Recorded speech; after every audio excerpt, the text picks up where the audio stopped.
Chapter 5 Eastern Winds.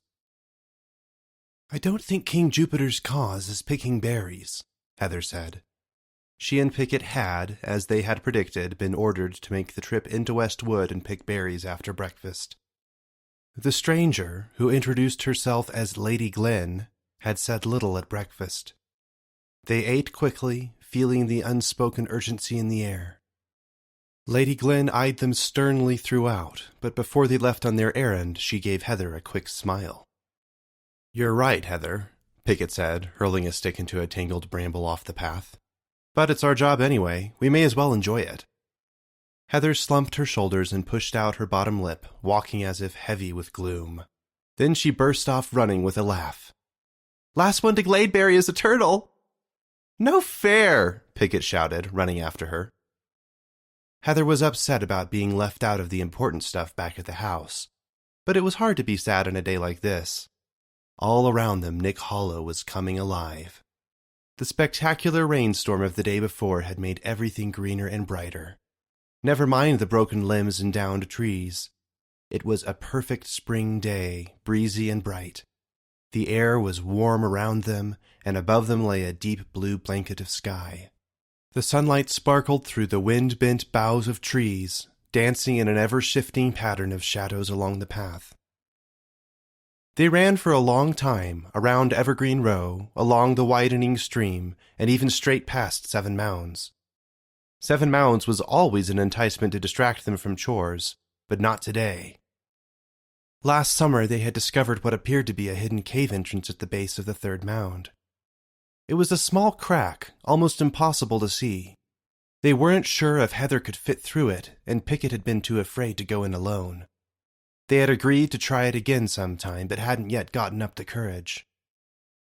"What a day!" Heather shouted as Pickett caught up to her at Gladeberry Crossroads. They stopped to catch their breath. Heather looked down the lane that wound to their right, the way to Gladeberry. To the left, it was only a minute's run to Elric's farm. She considered going down to check on old Mr. Elric, but decided they'd better stick to their instructions. Plus, she hoped to see Lady Glenn again. That parting smile had stuck with her. "You ready?"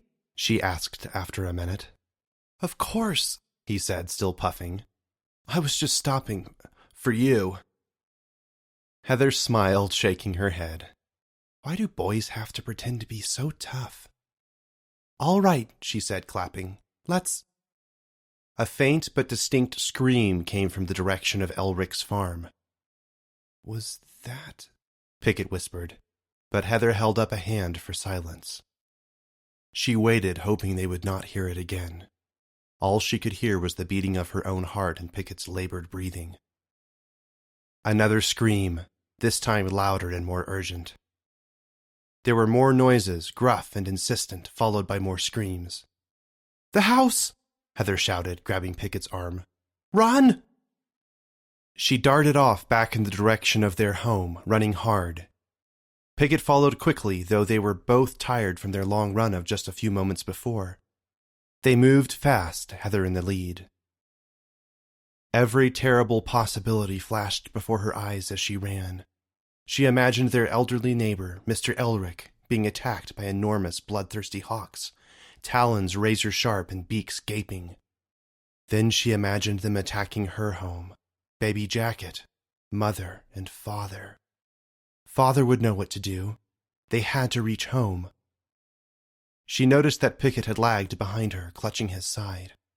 "We have to move, Pickett!" she screamed at him, stopping to let him catch up. Heather didn't know what to do. She considered running on ahead to warn their parents, but heard the insistent voice of Father inside her head saying, "Always stick with your brother." But was this time different? "There's no time!" she cried. "We can still make it in time to warn them if we hurry. Think of Jax." Pickett nodded gravely, and gasping for air, they launched into a full run once more.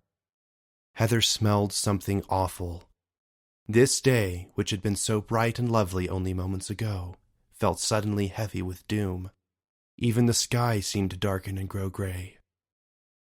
The smell was worse now, burnt and foul, and the gray haze thickened above.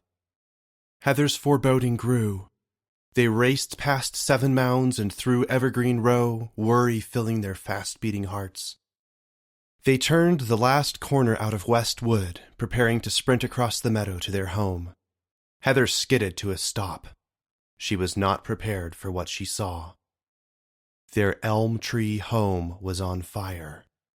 Gray smoke pumped out of the upstairs and downstairs windows, spilled through the door to the porch, and gathered into the sky. Orange flames licked the higher branches and played at the edge of every opening. Heather barely stifled a scream. In the smoky haze, she saw large, black-clad figures in the meadow. Wolves, she realized with amazement. Here? How? She was incredulous. She had never seen a wolf but recognized them from her reading and her parents' descriptions. These wolves were organized. They clearly had captains among them. She saw some barking orders and others in formations. They were all in uniform, dressed in black, with a red diamond symbol on their chests. The right side of the diamond fell away in a fang. Their arms were marked with what looked like a hideous brand, a wound standing out bare against their coarse fur. It looked like an M. She saw a terrifying scene of confusion.